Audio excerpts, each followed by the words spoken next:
வணக்கம் நண்பர்களே. நம்ம இந்த பேக்கேஜ்டு ஃபுட்ஸ் பற்றி கொஞ்சம் பேசிகிட்டு இருந்தோம். ஸோ ப்ராசஸ்ட் அதை பற்றிலாம் பார்த்தோம். இன்றைக்கி ஒரு மிக முக்கியமான விஷயம் அதை பற்றி பேச போகிறோம்.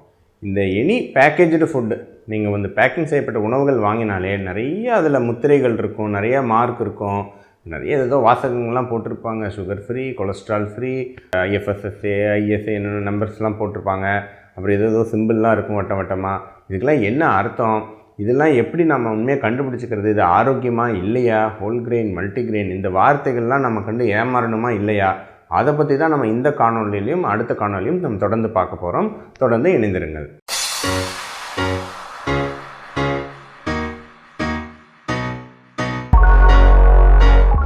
ஒரு பேக்கிங் செய்யப்பட்ட உணவு அப்படின்னாவே தரமான முறையில் செய்யப்பட்டிருக்கா அப்படின்னு தெரியறதுக்கு இந்த 3 முத்திரைகள் ஏதாவது ஒரு முத்திரை அதில் கட்டாயம் இருக்கணும். பெரும்பாலான உணவுகள் பிஸ்கட்டு, சிப்ஸு, முறுக்கு அல்லது வேறு நீங்கள் கூல்ட்ரிங்க்ஸ் அந்த மாதிரியான பெரும்பாலான ப்ராசஸ் செய்யப்பட்ட உணவுகள் அது எல்லாத்துலேயுமே FSSAI அப்படிங்கிற முத்திரை இடம்பெற்றிருக்கும். FSSAI அப்படின்னா food safety and standards authority of India அப்படின்னு அர்த்தம். அவங்க தான் வந்து பார்த்திங்கன்னா ஒரு சாதாரணமாக ஒருத்தங்க உணவு கம்பெனி தொடங்குறாங்கன்னா உடனே வந்து அந்த உணவுப் பொருள் வந்து தரமானதாக இருக்கா அப்படின்னு லைசன்ஸ் கொடுக்கறது, சர்டிஃபை பண்ணுறதெல்லாம். இப்போலாம் வந்து பார்த்திங்கன்னா ஒரு சின்ன நீங்கள் ஒரு குடிசை தொழிலில் ஒரு முறுக்கு சுட்டு விற்றா கூட இப்போ FSSAI லைசன்ஸ் பெறணும் அப்படின்னு ஒரு கட்டுப்பாடுகள் இருக்குது, தரத்தை வந்து உறுதி பண்ணுறதுக்காக. பெரும்பாலான பேக்கிங் உணவுகளில் FSSAI இருக்கும். குடி தண்ணீர் இருக்குது இல்லைங்களா, மினரல் வாட்டர் பாட்டில் அது மாதிரிலாம் வாங்குகிறோம். குடி தண்ணீரில், ட்ரிங்கிங் வாட்டரில் உங்களுக்கு FSSAI இருக்காது. அதுபோல் ISI அப்படிங்கிற முத்திரை குத்தப்பட்டிருக்கும். இதுக்கு அடுத்தது ப்ராசஸ் செய்யப்படாத இயற்கையான உணவுகள் அப்படியே நமக்கு தரோம். உதாரணத்துக்கு தேன் இருக்குது. அப்புறம் இப்போ நிறையா வந்து பருப்பு, அரிசிலாம் கூட பேக்கிங் செய்யப்பட்டு வருது, விளம்பரங்களில் பார்க்க முடியுது.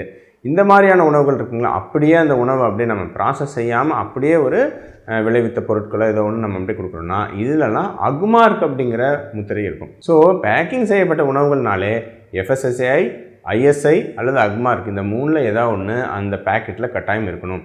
3மே இல்லைன்னா அது வந்து அந்தளவுக்கு தரம் இல்லை அப்படிங்கிறது நம்ம உறுதி செஞ்சு கொள்ளலாம். இது இல்லாமல் நிறைய முத்திரைகள் அது மேலே இருக்கும். அது என்னென்ன அப்படிங்கிறது பார்க்கலாம். முதல்ல உணவு சைவமா அசைவமா அப்படின்னு தெரிஞ்சுக்கிறதுக்கு ஒரு முத்திரை. இது நிறைய பேருக்கு தெரிஞ்சிருக்கலாம், தெரியாதவங்க கேட்டுக்குங்க. அதாவது சின்ன ஒரு டாட் மாதிரி போட்டு ஒரு ஸ்கொயர் மாதிரி அதை சுற்றி இருக்கும். இது வந்து பச்சை கலரில் இருந்தால் அது வந்து சைவ பொருள் அப்படின்னு அர்த்தம்.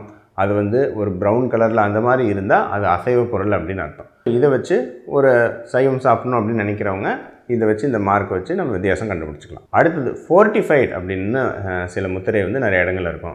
Fortified அப்படின்னா என்ன அர்த்தம்னா, ஆல்ரெடி அதில் இருக்கக்கூடிய உணவுகளில் எக்ஸ்ட்ரா சில சத்துக்கள் ஏதோ ஒன்று சேர்த்துருக்காங்கன்னு அர்த்தம். உதாரணத்துக்கு ஒரு பால் வாங்குறீங்க, சில சமயம் வந்து பாலில் வந்து எக்ஸ்ட்ரா சத்துக்கள்னு சொல்லிட்டு இப்போ இந்த மாதிரி டின் அந்த மாதிரி பால்லாம் கிடைக்குது அப்படின்னா இந்த டெட்ரா பேக் அதெல்லாம் வந்து சம்டைம்ஸ் ஒரு சத்துக்கள் எக்ஸ்ட்ரா சேர்த்துருப்பாங்க.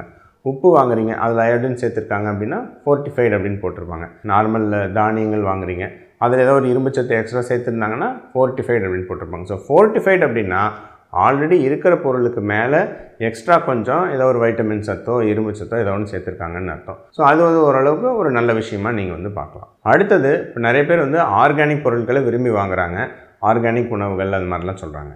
ஸோ ஆனால் நிறைய பேருக்கு ஒரு சந்தேகம் இருக்குது, ஆர்கானிக் அப்படின்னு சொல்லிட்டு விலை ரொம்ப அதிகமாக இருக்குது, இது உண்மையாக ஆர்கானிக் தானா, இது எப்படி நம்ம இதை கண்டுபிடிக்கிறது? இல்லை சும்மா நார்மல் பொருளே ஆர்கானிக்னு சொல்லி அதிக ரேட்டுக்கு வித்துடுறாங்களா, சரிங்களா, நம்மளை ஏமாத்துறாங்களா அப்படின்னு ஒரு சந்தேகம் நிறைய பேருக்கு இருக்குது. ஸோ அதுக்காக FSSAI வந்து பார்த்திங்கன்னா உங்களுக்கு இப்போ ஜெய்விக் பாரத் அப்படின்னு சொல்லிட்டு ஒரு ஃபுட் லேபிள் கொண்டு வந்திருக்காங்க. ஜெய்விக் பாரத் அப்படின்னு போட்டிருந்தால் உண்மையாக அவங்க அந்த ஃபேக்ட்ரி அதெல்லாம் வந்து போய் பரிசோதித்து அது ஆர்கானிக் தானா அப்படின்னு உறுதி செஞ்சுருக்காங்கன்னு அர்த்தம். ஸோ உண்மையாக ஆர்கானிக்னால் பேக்கடு உணவுகளில் ஜெய்விக் பாரத் அப்படிங்கிற முத்திரை இருக்கான்னு நீங்கள் பார்த்து வாங்கலாம், ஆர்கானிக் பொருட்களை வாங்கி சாப்பிடணும் அப்படின்னு விரும்புகிற மக்கள். அடுத்தது மிக முக்கியமான ஒரு கேள்வி, நிறைய இந்த expiry date and best before அப்படிங்கிற 2 வார்த்தையை நீங்கள் பார்க்க முடியும். சில உணவுப் பொருட்களில் எக்ஸ்பைரி டேட்டுன்னு இருக்கும், சில உணவுப் பொருட்களில் அவங்க மேனுஃபேக்சர் டேட் மட்டும் கொடுத்துட்டு best before 9 months, best before 12 months அப்படின்னு போட்டிருப்பாங்க. இது ரெண்டுக்கும் என்ன வித்தியாசங்க? அதாவது கட்டாயம் ஒரு குறிப்பிட்ட நாளுக்கு மேலே கெட்டு போயிடும் அப்படிங்கிற உணவுகளுக்கு வந்து எக்ஸ்பைரி அப்படிங்கிற மார்க் வந்து இப்போ போட்டுறாங்க.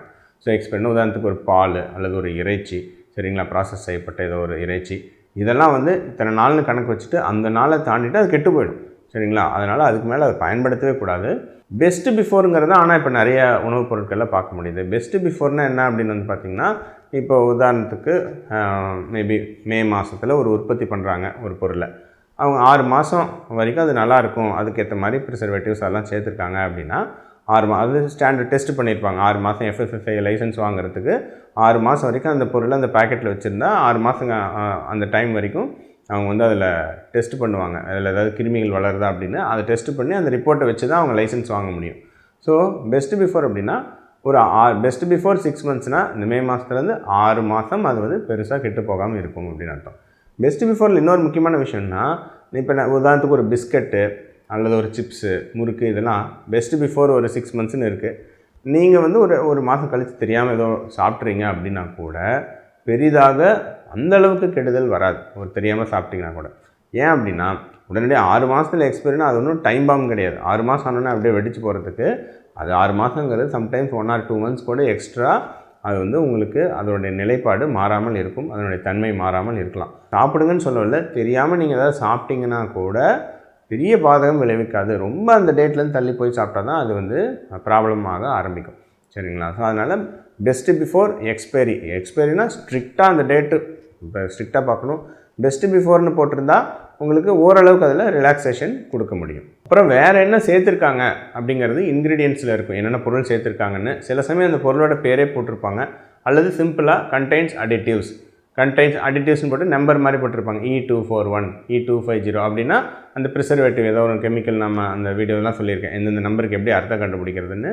ஸோ அது பண்ணி ஏதோ ஒன்று ஆட் பண்ணியிருக்காங்க கெட்டு போகாமல் இருக்கிறதுக்கு அல்லது அப்படின்னு அர்த்தம். அல்லது contains natural flavouring substances, contains permitted colours அப்படின்னா சரி அதோட கலர் வரத்துக்கு ஒரு பொருள் சேர்த்துருக்காங்கன்னு அர்த்தம். அல்லது வந்து பார்த்திங்கன்னா அதனுடைய வாசனை அல்லது சுவை கூட்டுறதுக்காக இன்னொரு பொருள் சேர்த்துருக்காங்கன்னு அர்த்தம். சில சமயம் அது பேராக குறிப்பிடாமல் நம்பராக குறிப்பிட்டிருப்பாங்க.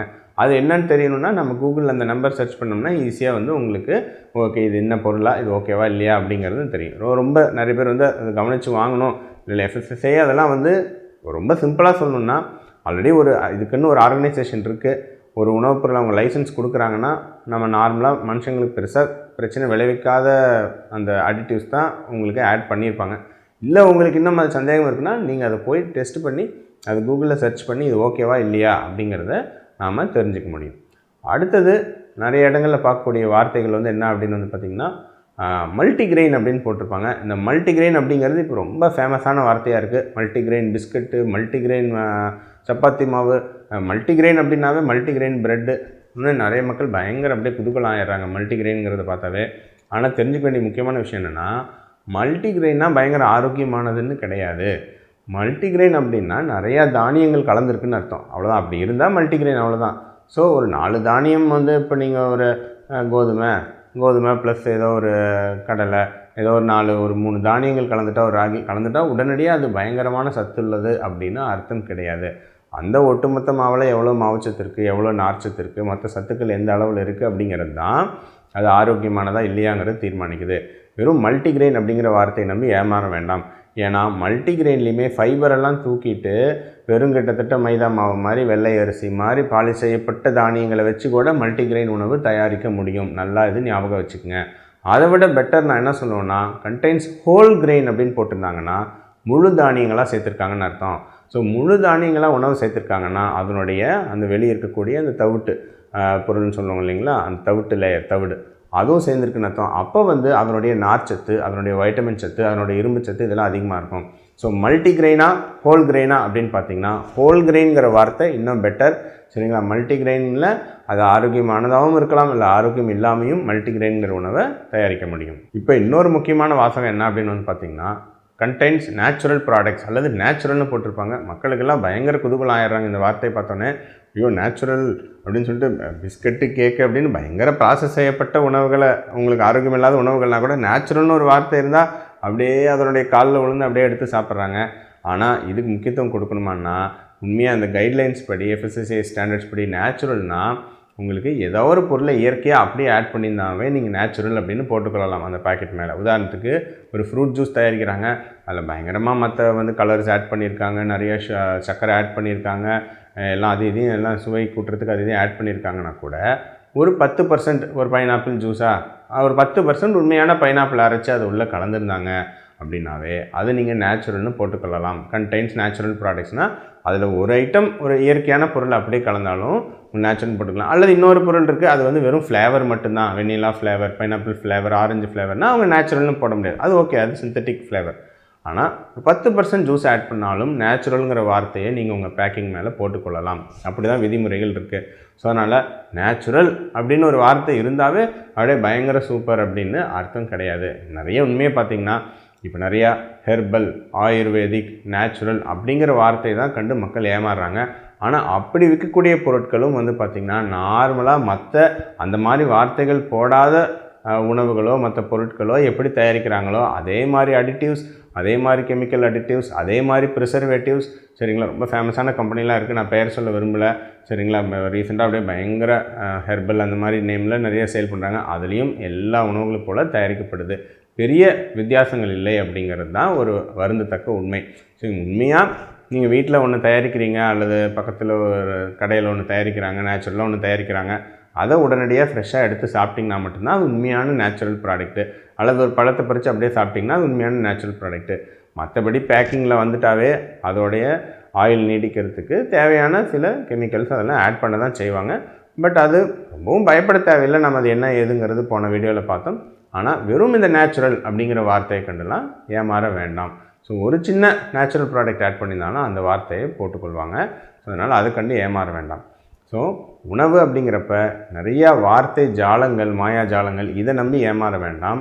அதில் என்ன சத்துக்கள் இருக்குது, அந்த சத்துக்கள் எந்த அளவுக்கு நம்மளோட உடல்நிலைக்கு நமக்கு ஒத்துக்குமா, ஒத்து போகாதா, சரிங்களா, கொடுக்கலாமா, கொடுக்கக்கூடாதா அப்படிங்கிறத வச்சு தான் நம்ம டிசைட் பண்ணணும்.